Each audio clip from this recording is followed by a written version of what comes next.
আল্লাহর কাছে কবুল করতে, ঠিক কি না? এই জন্য লম্বা চূড়া আলোচনা ঠিক না। ছোটখাটো অল্প কয়েকটা মেসেজ নিয়ে যেতে পারলেই that's enough. One of the minor signs before the day of judgment, your Islamic lectures will be very longer, and your salah 5 times a day will be shorter. কিয়ামতের আগে বক্তব্য লম্বা, নামাজ খাটো, তাসবিহ পড়ে না, ব্যস্ত, মহাব্যস্ত। এই মহাব্যস্ততা ছাড়েন, কোরআন সুন্নাহর দিকে ফিরে আসেন। বরকত দিবে কে? বিশ্বনবীর মসজিদে নববীর ফ্লোর বালুর ফ্লোর ছিল, আমাদের ফ্লোর টাইলস। আল্লাহর হাবিব সাল্লাল্লাহু আলাইহি ওয়াসাল্লামের মসজিদে বালি নিচে, এই বালিতেই নামাজ পড়তেন। বৃষ্টি হলে কাদামাটি হয়ে যেত, কাদামাটিতেই সেজদা করতেন। সেজদা করলে কাদার মাটি আল্লাহর হাবিব সাল্লাল্লাহু আলাইহি ওয়াসাল্লামের নাকে আর কপালে লেগে যেত। তিনি সালাম ফিরিয়ে সাহাবাদের দিকে মুখ ফিরিয়ে বসলে দেখতেন প্রতিটা সাহাবীর নাকে আর কপালে কাদা আর মাটি মিশে আছে। তার মানে প্রিয় নবী সাল্লাল্লাহু আলাইহি ওয়াসাল্লামের মসজিদে নববী ছিল কাঁচা, কিন্তু মুসল্লি ছিল পাকা। আমাদের মসজিদগুলা হয়েছে পাকা, কিন্তু মুসল্লি কাঁচা, ঠিক কি না? ফজরের সালাতে মানুষ নাই। ইমাম সাহেব আছেন কে কে এলাকায়? দেখি ইমাম, মসজিদের ইমাম, মাশাআল্লাহ। আপনাদের এখানে মসজিদে ফজরের নামাজে কয় কাতার হয়? 5 জন 6 জন? কেনে এত কম? কেনে? হ্যাঁ, আসে না, আসতে চায় না লোকজন। তো এই যে 5-6 জন ফজরের সালাতে, কল্পনা করতে পারেন ফজরের সালাতে এত কম লোক? ফজরের জামাতে লোক যায় না, এটা একটা মহামারী। যেদিন ফজরের জামাতের দৃশ্য আর জুমার নামাজের দৃশ্য একরকম হয়ে যাবে, ওই দিনই বাংলাদেশে ইসলাম কায়েম হয়ে যাবে। এখন স্লোগান তোলে বিপ্লব বিপ্লব, ইসলামী বিপ্লব। আর ফজরের সময় আমি কম্বলের ভিতরে, আছে না নাই? কোনো বিপ্লব হবে না। ফজরের নামাজ জামাতে পড়ুন, সকালটারে বরকতময় করে দিবে কে?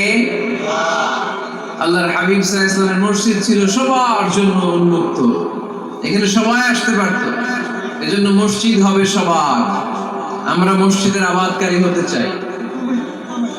এজন্য রব্বুল আলামিন বলেন, ইন্নামা ইয়া'মুরু মাসাজিদাল্লাহি মান আমানা বিল্লাহি ওয়াল ইয়াউমিল আখির ওয়া আকামাস সালাতা ওয়া আতাজ যাকাতা ওয়া লাম ইয়াখশা ইল্লাল্লাহ ফাআসা উলাইকা আন ইয়াকুনু মিনাল মুহতাদিন। সুবহানাল্লাহ পড়েন।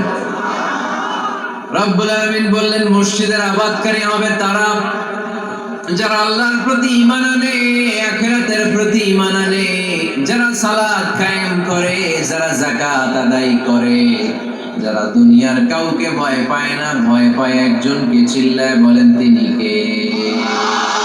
যাদের হৃদয়ে আছে আল্লাহর ভয়, তারা কবু পথ ভুলে যায় না। আল্লাহর প্রেম ছাড়া এই দুনিয়া কারো কাছে কোনো কিছু চায় না, ঠিক কি না? তাহলে যারা মসজিদের আবাদকারী, এরা ভয় পায় একজনকে। চিল্লায় বলেন তিনি কে? মসজিদের আবাদকারীদের প্রথম গুণ, তারা আল্লাহ বিশ্বাস করে, তারা আখিরাতে বিশ্বাস করে, তারা সালাত কায়েম করে, তারা যাকাত আদায় করে, তারা আল্লাহ ছাড়া পৃথিবীর কাউরে ভয় পায় না। আল্লাহ বলেন, ফাআসা উলাইকা আন ইয়াকুনু মিনাল মুহতাদিন। আশা করা যায় তারাই হলো হেদায়েতের রাস্তার উপরে আছে, ঠিক কি না? তারাই মসজিদের আবাদকারী, যারা মসজিদে যায়, সালাত আদায় করে। এখন মসজিদের আবাদকারী আপনি হতে চান, আপনি মসজিদে যান না, আপনি আবাদকারী হতে পারবেন? মসজিদের অনেক সভাপতি আছে, মসজিদে যায় না, আছে না নাই? মৌলভীবাজারে এই সমস্যা বোধহয় নাই। মসজিদের সেক্রেটারি মসজিদে যায় না, আছে না নাই? তাহলে হইলো, এটা হইলো, এটা মেনে নেওয়া যায়? এজন্য সভাপতি সাহেবরা, আপনি কষ্ট করে মসজিদ বানিয়েছেন, মসজিদে যাবেন। সভাপতি সাহেব, আপনি মসজিদে যাবেন। সেক্রেটারি সাহেব, আপনি মসজিদে যাবেন। তাহলে আপনি সঠিক মসজিদের আবাদকারী হবেন, ঠিক কিনা? আমরা মসজিদের আবাদকারী হতে চাই, ইনশাআল্লাহ। পড়েন উমরানুল মাসাজিদ, মসজিদের আবাদ কি করে করতে হয়? মসজিদ আবাদ করার এক নাম্বার মাধ্যম হচ্ছে মসজিদ নির্মাণ করা। কি করা? নির্মাণ করা। খেয়াল করবেন, আল্লাহর হাবিব সাল্লাল্লাহু আলাইহি ওয়াসাল্লাম বলেছেন, মান বানা মসজিদান মিন মালিহি ফি দুনিয়া বানাল্লাহু লাহু বাইতান ফিল জান্নাহ। যে ব্যক্তি নিজের পকেটের টাকা খরচ করে দুনিয়াতে মসজিদ বানায়, আল্লাহ তাআলা তার জন্য জান্নাতে ঘর বানায়। 60টা জিনিস মানুষ মরে যাওয়ার পরে তার কবরে পৌঁছতে থাকে। ইন্না মিম্মা ইয়ালহাকুল মুমিন মিন হাসানাতিহি বা'দা মাউতিহি। মানুষ মরে যাওয়ার পরেও যে 60টা জিনিস তার কবরে পৌঁছায়, তার মধ্যে একটা হচ্ছে মসজিদান বানাহু। সে যে মসজিদ বানিয়ে গিয়েছে, ওই মসজিদের সওয়াব। সুবহানাল্লাহ পড়েন। আপনি টাকা দিয়ে মসজিদ বানিয়ে দিলেন, ওই মসজিদে মুসল্লিরা নামাজ পড়ে, রোজাদাররা এসে ওখানে ইফতার খায়, তাহাজ্জুদ আদায়কারীরা তাহাজ্জুদ পড়ে, তাদের সওয়াবের কমতি হবে না, কিন্তু তাদের সওয়াবের একটা পার্সেন্টেজ সওয়াব যে ব্যক্তি মসজিদ বানালো তার আমলনামায় আল্লাহ ঢুকিয়ে দেয়। এজন্য বেশি বেশি মসজিদ বানাতে রাজি আছেন তো? তাহলে মসজিদ আবাদ করার প্রথম মাধ্যম হচ্ছে মসজিদ বানানো। 2 নাম্বার মাধ্যম হচ্ছে মসজিদে যে জামাতে সালাত আদায় করা। জামাতে সালাতুল জামাআ তাফদুলু সালাতাল ফারযি ব27 দারাজা। ঘরে নামাজ পড়লে একা একা পড়লে যেই সওয়াব, জামাতে পড়লে 27 গুণ বেশি সওয়াব। সুবহানাল্লাহ বলতে পারলেন না? হে নামাজি আমার ঘরে নামাজ পড়ো আজ, দিল মে তোমার চরণ তলে হৃদয় যায় নামাজ। হে নামাজি আমার ঘরে নামাজ পড়ো আজ, দিল মে তোমার চরণ তলে হৃদয় যায় নামাজ। পড়েন আল্লাহু আকবার। কি সুন্দর লিখেছেন কাজী নজরুল ইসলাম। মসজিদ কেমন যেন মসজিদ তার নিজের ভাষায় আল্লাহর কাছে কেঁদে কেঁদে ফরিয়াদ জানায়, আল্লাহ নামাজিরা আমার ঘরে আসে না, কি সুন্দর টাইলস, কি সুন্দর মুসল্লা, কি সুন্দর এয়ার কন্ডিশন, সব আছে কিন্তু মুসল্লি নাই, ঠিক কি না? মসজিদগুলো আল্লাহর কাছে ফরিয়াদ জানায়। এই জন্য আমরা যেন মসজিদ মুখী হই। কি মুখী? আওয়াজ করে বলতে হবে, কি মুখী? মসজিদ মুখী। তাহলে মসজিদ আবাদের 1 নাম্বার পদ্ধতি মসজিদ বানানো। 2 নাম্বার মসজিদে বেশি বেশি যে জামাতে সালাত আদায় করা। 3 নাম্বারে মসজিদের সাথে সম্পর্ক জুড়ে দেওয়া, হৃদয়টা যেন সবসময় মসজিদের সাথে লেগে থাকে। আল্লাহর হাবিব সাল্লাল্লাহু আলাইহি ওয়াসাল্লাম বললেন, সাবআতুন ইউযিল্লুহুমুল্লাহু ফি যিল্লি ইয়াওমা লা যিল্লা ইল্লা যিল্লু। 7 শ্রেণীর ব্যক্তিকে আল্লাহ তাআলা কিয়ামতের দিন আরশের নিচে ছায়া দিবে, যেদিন আল্লাহর আরশের ছায়া ছাড়া কোনো ছায়া পৃথিবীতে থাকবে না। সেই দিনটা কি এই দিনের মতো? কিয়ামতের দিনটা আজকের এই দিনের মতো হবে? 50,000 বছর হবে। এটা লেন্থ, এটা ডিউরেশন।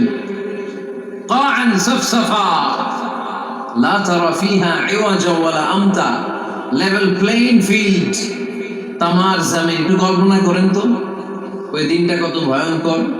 বাবা ছেলেরে চিনবে না ওই দিন, ছেলে বাবারে চিনবে না, স্ত্রী স্বামীকে চিনবে না, স্বামী স্ত্রীকে চিনবে না, পীর সাহেব মুরিদ চিনবে না, মুরিদ পীর সাহেবকে চিনবে না, নেতা কর্মীকে চিনবে না, কর্মী নেতাকে চিনবে না। হায় হায়, ইয়া নফসি ইয়া নফসি বলে কাঁদবে। সূর্যটা মাথার কাছে চলে আসবে, সূর্যের তাপে মাথার মগজগুলো গলে গলে নাকের ছিদ্র আর কানের ছিদ্র দিয়ে টপ টপ করে বেয়ে বেয়ে পড়বে। তৃষ্ণায় মানুষগুলো পাগল পাড়া, জিহ্বাটা বের হয়ে নাভি পর্যন্ত ঝুলতে থাকবে। সেদিন সবাই পাগলের মতো ছুটতে থাকবে, কোনো ছায়া নাই আল্লাহর আরশের ছায়া ছাড়া। আল্লাহর হাবিব বললেন, 7 শ্রেণীর ব্যক্তিকে আল্লাহ তাআলা আরশের নিচে ছায়া দিবেন। এর মধ্যে 1 শ্রেণীর ব্যক্তি রাজুলুন কলবুহু মুআল্লাকুন বিল মাসাজিদ, ওই ব্যক্তি যার হৃদয়টা সব সময় আল্লাহর মসজিদের সাথে লেগে থাকে। মসজিদের সাথে যার হৃদয় লেগে থাকে তাকে আরশের নিচে ছায়া দিবে কে? এজন্য মসজিদের সাথে যেন আমাদের হৃদয়গুলো লেগে থাকে। অনেকেই দেখবেন এত ভালো নামাজি, জোহর পরে টেনশন করে আসরটা কই বলবো, আসর পরে চিন্তা করে মাগরিবের সময় আমি কোথায় থাকবো, মাগরিবের সময় টেনশন, ইস এশাটা হয়ে গেলে তো শেষ। এরকম লোক আছে না নাই? এদেরকে সেই কঠিন ভয়াবহ দিনে আরশের নিচে ছায়া দিবে কে? তারপরে মসজিদ আমাদের 4 নাম্বার পদ্ধতি, মসজিদকে পরিচ্ছন্ন রাখা, মসজিদকে ঝাড়ু দেয়া। মসজিদকে যারা পরিষ্কার করে তাদের হৃদয়ের যন্ত্রণা দূর করে দেয় কে? সাইয়েদনা ইব্রাহিম আলাইহিস সালাম এবং ইসমাঈল আলাইহিস সালামকে আল্লাহ তাআলা আদেশ করেছেন, তাহহিরা বাইতিয়া লিত-তাইফিনা ওয়াল আকিফিনা ওয়ার রুকআই সুজুদ। হে ইব্রাহিম, ইসমাঈল, বাপ বেটা দুইজন মিলে মসজিদ ঝাড়ু দাও। কি ঝাড়ু দাও? মসজিদেরি ঝাড়ু বড়দার ও কমারে হাত শোনো আমার মুনাজাত। পড়েন, শোনো শোনো ইয়া ইলাহি আমার মুনাজাত, শোনো আমার মুনাজাত। পড়েন আমিন। মসজিদ ঝাড়ু দেওয়া মসজিদ আমাদের অন্তর্ভুক্ত। আপনারা কেউ কোনোদিন মসজিদ ঝাড়ু দিয়েছেন না? কে কে দিয়েছেন দেখি? সবাই? সবাই মসজিদের খাদেম? মাশাআল্লাহ। আমিও দিছি মসজিদ ঝাড়ু, অনেক দিছি। মাশাআল্লাহ, আল্লাহ তুমি কবুল করো। যাদের হৃদয়ে বড় জ্বালা, ফ্যামিলিতে সুখ নাই, শান্তি নাই, তারা হৃদয়ে প্রশান্তি আনতে চাইলে এতিমখানায় যাবেন, এতিমের মাথায় হাত বুলিয়ে দিবেন, এতিমের মুখে খাবার তুলে দিবেন, আপনার হৃদয়টারে নরম করে দিবে কে? আল্লাহর ঘর মসজিদে যাবেন, নিজ হাতে মসজিদটারে একটু পরিষ্কার করে দিবেন, আপনার জীবনটারে উজালা করে দিবে কে? তাহলে এগুলো করার মাধ্যমে আমরা মসজিদের আবাদ করতে চাই। আমরা মসজিদের আবাদকারী হতে চাই কি চাই না? আল্লাহর ঘর মসজিদ আবাদ করার মতো শ্রেষ্ঠ কাজ পৃথিবীতে হতে পারে না। এই মসজিদের কিছু আদব আছে, আল্লাহ রাসূল সাল্লাল্লাহু আলাইহি ওয়াসাল্লাম বলেছেন এই আদবগুলো মেইনটেইন করে যেন আল্লাহর ঘর মসজিদের সাথে আমরা ব্যবহার করি। মসজিদের 1 নম্বর আদব হচ্ছে মসজিদে ওযুর সাথে প্রবেশ করা। কিসের সাথে? ওযু করে পরিচ্ছন্ন হয়ে মসজিদে প্রবেশ করা। এজন্য অপবিত্র অবস্থায় গোসল ফরজ, এরকম অবস্থায় মসজিদে ঢোকা যাবে? কথা বলেন, ঢোকা যায়? যেই নারীদের মাসিক চলতেছে, মেনস্ট্রুয়েশনাল পিরিয়ড চলতেছে, ওই নারীদের পক্ষে মসজিদে ঢোকা যায় আছে? নাই। তাহলে এটা হলো 1 নম্বর আদব। মসজিদে ঢোকার সময় কি করে ঢুকবো? ওযু করে। আওয়াজ করে বলেন, কি করে ঢুকবো? ওযু করে। 2 নম্বর আদব হচ্ছে মসজিদে যাওয়ার সময় সবচেয়ে ভালো জামাটা পরে যাও, সবচেয়ে ভালো পাঞ্জাবিটা পরে যাও। জানতো আপনারা? না সবচেয়ে সিরাটা পরে যান? হ্যাঁ, অনেকের নামাজের জন্য একটা পুরান জামা আছে, সিরা পাড়া, একে হাত উঠাইলে দিতে দেখা যায়, আছে না নাই? সবচেয়ে সিরা পাড়াটা রাখে নামাজের জন্য, কপাল পড়া। আর সুন্নাতে খাতনার অনুষ্ঠানে গেলে মাশাআল্লাহ লেহেঙ্গা গায়ে দিয়ে যায়, আছে না নাই? না, আপনি ইবাদতের জন্য সবচেয়ে সুন্দর জামাটা রাখবেন। এজন্য রব্বুল আলামিন বলেন, ইয়া বানি আদম খুযু যিনাতাকুম ইনদা কুল্লি মসজিদ। ও বনি আদম, তুমি যখন আল্লাহর ঘর মসজিদে ঢুকবা, ও বনি আদম, তুমি যখন নামাজের মুসল্লায় দাঁড়াবা, তোমার সবচাইতে দামি, সবচাইতে সুন্দর জামাটা গায়ে দিয়ে তুমি নামাজে দাঁড়াও। ঠিক কি না? তাহলে এখন মসজিদে যাওয়ার সময় কি গায়ে দিয়ে যাবেন বলেন? ফিতা করবেন? হ্যাঁ, মাশাআল্লাহ। হ্যাঁ, সবচেয়ে ভালো কাপড়টা আয়রন করে পারফিউম মেখে তারপরে আমরা যাব। রাজি আছেন তো? 3 নম্বর আদব হচ্ছে মসজিদে ঢোকার সময় বাম পা দিয়ে ঢুকতে হয়।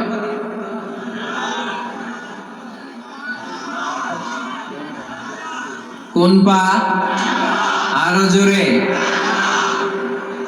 এদেরকে গুতা মারা লাগে, নাহলে আওয়াজ বাড়ে না। এরকম ভলিউম টাইট করতে হয়, ভলিউম হাই করলে আর করে বাড়ে, এমনি বলতে চায় না। ঘটনা কি?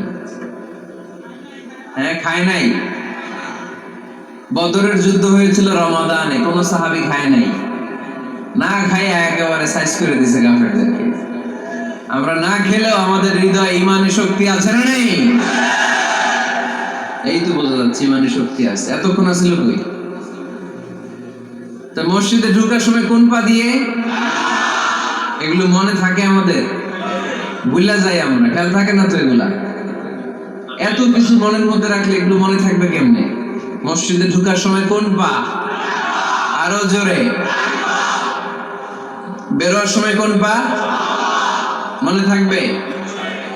মসজিদে যখন ঢুকবেন ডান পা দিয়ে ঢুকবেন আর দোয়া পড়বেন, আউযু বিল্লাহিল আযীম ওয়া বিওয়াজহিল কারীম ওয়া সুলতানিহিল কাদীম মিনাশ শাইতানির রাজীম।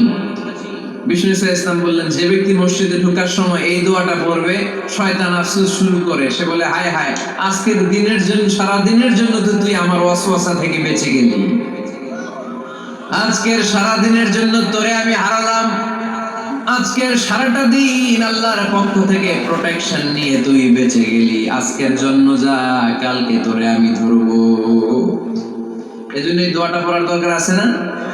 আউযু বিল্লাহিল আযীম ওয়া বিওয়াজহিল কারীম ওয়া সুলতানিহিল কাদীম মিনাশ শাইতানির রাজীম। চারটা বাক্যের দোয়া মুখস্থ করতে কষ্ট হলে এই যে ইউটিউবে চলে যাবে আজকে, ওখান থেকে শুনে আপনারা মুখস্থ করে নেবেন।